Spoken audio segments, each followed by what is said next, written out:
सुप्रभात प्यारे बच्चों।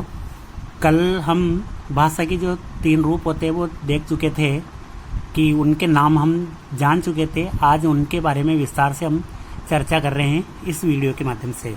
तो देखो, मौखिक भाषा, तो जो भाषा के जो रूप होते हैं वो 3 होते हैं। यानी भाषा जब आदमी व्यक्त करता है तो वो 3 रूपों में व्यक्त करता है। हालांकि 12th क्लास में ये 2 ही रूप दे रखे हैं, लेकिन अपन 3 रूप कर सकते हैं। ठीक है, तो ये जब हमें लिखने के लिए दिया जाएगा तो हम 3 रूप आसानी से लिख सकते हैं। तो देखो, मौखिक भाषा, मौखिक में क्या है? मुख धन इक, यानी मुख से बोलने वाली या मुख के द्वारा जो विचार प्रकट किए जाते हैं वो भाषा कौन सी होती है? मौखिक भाषा होती है। तो मुख से जो विचार प्रकट किए जाते हैं वो मौखिक भाषा कहलाती है। देखो, इसमें पारिभाषिक रूप में जब व्यक्ति बोलकर अपने विचारों का आदान प्रदान करता है, यानी बोलकर, जब एक व्यक्ति दूसरे व्यक्ति से या एक व्यक्तियों का समूह है दूसरे व्यक्तियों के समूह से बोलकर अपने विचारों का आदान प्रदान करते हैं। जब ये व्यक्ति बोलेगा तो ये दूसरा जो अपने विचार है वो ग्रहण कैसे करेगा? वो सुनकर ग्रहण करेगा। जब सामने वाला व्यक्ति बोलकर विचार रखेगा तो उसके सामने जो व्यक्ति है वो सुनकर उन विचारों को ग्रहण करेगा। तो ठीक है, ये भाषा कौन सी हो गई? मौखिक भाषा। जब व्यक्ति बोलकर अपने विचारों का आदान प्रदान करता है, आदान प्रदान या आदान यानी लेना, प्रदान यानी देना, तो विचारों का आदान प्रदान करता है, वहाँ मौखिक भाषा होती है। मुख से जो उच्चारित ध्वनि होती है वह मौखिक भाषा होती है। यानी सामने वाला, अब यहाँ पर मैंने लिखा हुआ है सुनकर ग्रहण करेगा, यानी जो सामने वाला व्यक्ति है वो केवल उस बात को, जो हमारी जो विचार है उनको सुनकर ग्रहण करेगा। अब देखो, जैसे हम इसके उदाहरणों में देखें तो रेडियो से समाचार सुनना, ये शब्द हम कई बार देखते हैं कि रेडियो इस तरीके से लिखा हुआ होता है, लेकिन वो शब्द अशुद्ध होता है, ये शब्द शुद्ध होता है। रेडियो से समाचार सुनना, हम रेडियो से केवल समाचार सुन सकते हैं। ठीक है, तो सुनकर जब हम किसी चीज़ को ग्रहण करते हैं तो वो मौखिक भाषा होती है, यानी वो मुख से उच्चारित ध्वनि जो हम सुनकर ग्रहण कर रहे हैं। एक नेता द्वारा सभा को संबोधित करना, यानी वो मौखिक रूप से बोलकर सभा को संबोधित कर रहा है, यानी अपने विचार प्रकट कर रहा है। तो मुख से जो विचार प्रकट किए जाते हैं वो मौखिक होते हैं।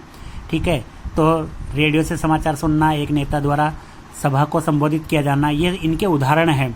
और प्रत्येक साक्षात्कार, साक्षात्कार का मतलब जो अंग्रेजी में होता है इंटरव्यू, तो इंटरव्यू का मतलब साक्षात्कार, साक्षात्कार यानी साक्षात यानी सामने, प्रत्यक्ष रूप से जो सामने उपस्थित होता है उस व्यक्ति से ही इंटरव्यू लिया जाता है। तो वो दोनों आपस में अपने विचार किस माध्यम से प्रकट करते हैं? मुख के द्वारा, या बोलकर जो अपने विचार प्रकट करते हैं वो साक्षात्कार की श्रेणी में आता है। तो ये मौखिक भाषा में इनको रखा जाता है। अब है जो दूसरी भाषा है वो है लिखित भाषा।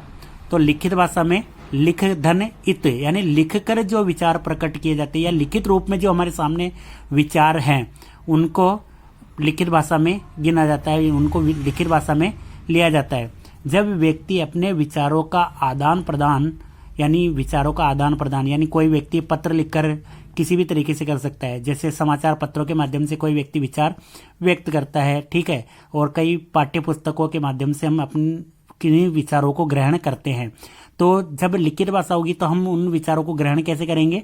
पढ़कर ग्रहण करेंगे। ठीक है, अगर बोला गया शब्द वो ग्रहण में करना तो सुनकर ग्रहण करेंगे, जबकि लिखित भाषा में कोई भी चीज़ है, कोई भी सामग्री है तो हम उसको पढ़कर ग्रहण करेंगे।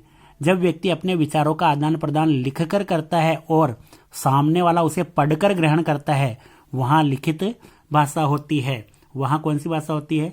लिखित भाषा होती है। जैसे पत्र पत्रिकाएं, पाठ्य पुस्तक, ये जो सामग्री है ये सब लिखित है। आपके सामने ये जो भी सामग्री है वो लिखित है, और जो मैं उच्चारित कर रहा हूँ वो मौखिक भाषा है। मैं मौखिक भाषा में आपको ज्ञान प्रदान कर रहा हूँ, आप सुनकर उसको अर्थ को ग्रहण कर रहे हैं।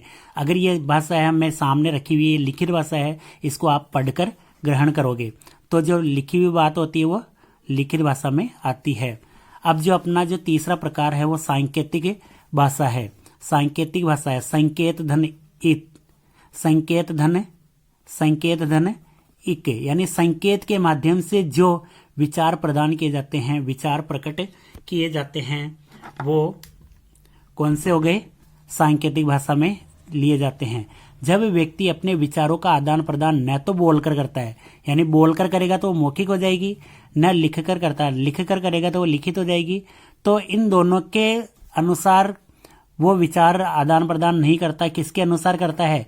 केवल संकेत या इशारों के माध्यम से विचारों का आदान प्रदान करता है, वहां सांकेतिक भाषा होती है, वहां सांकेतिक भाषा होती है। यानी विचारों का आदान प्रदान केवल संकेतों के माध्यम से। जैसे अब कोई भी, जैसे चौराहा है, यातायात पुलिसकर्मी खड़ा होता है तो वो वाहनों को, इधर वाले वाहन आ रहे हैं तो इनको रोकने के लिए वो हाथ आगे करके इनको रोक देता है। इधर वाले वाहन को अगर इसको भेजना तो इनको ऐसा इशारा करेगा कि यहाँ से निकल जाएंगे, ठीक है। तो वो यातायात पुलिसकर्मी अपने इशारे से उन गाड़ियों को रोकता है, भेजता है, ठीक है। एक क्रिकेट का मैच चल रहा है, उसमें मैदान में एक अंपायर होते हैं, अंपायर भी इशारे के माध्यम से ही समझाते हैं कि खिलाड़ी आउट हुआ है या वाइड बॉल है कि नो बॉल है, जो भी है वो इशारों के माध्यम से ही समझाता है, क्योंकि दर्शक इतनी दूर से आवाज को ग्रहण नहीं कर सकते, तो वो इशारे के माध्यम से ही हमें बताता है। जैसे अब रोड है, रोड पर कई सारे बोर्ड लगे होते हैं,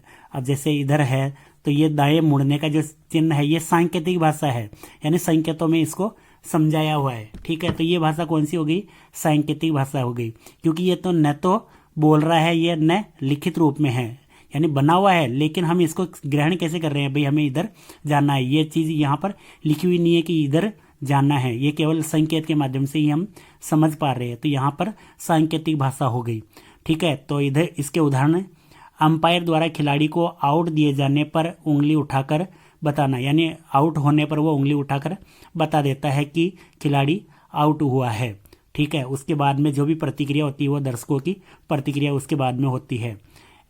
यातायात पुलिसकर्मी द्वारा गाड़ियों को रुकने या चलने के लिए बताना, वो अपने हाथ के इशारे से बता देता है कि रुकना है या चलना है। तो वो यातायात पुलिसकर्मी जो किस भाषा का प्रयोग, जो अपनी भाषा का प्रयोग कर रहा है वो है सांकेतिक भाषा, ठीक है। तो आज हम तीनों भाषाओं के बारे में जान चुके हैं। हम बोली के बारे में, व्याकरण के बारे में और लिपि के बारे में, इन बिंदुओं पर भी अपन चर्चा करेंगे इस वीडियो के माध्यम से।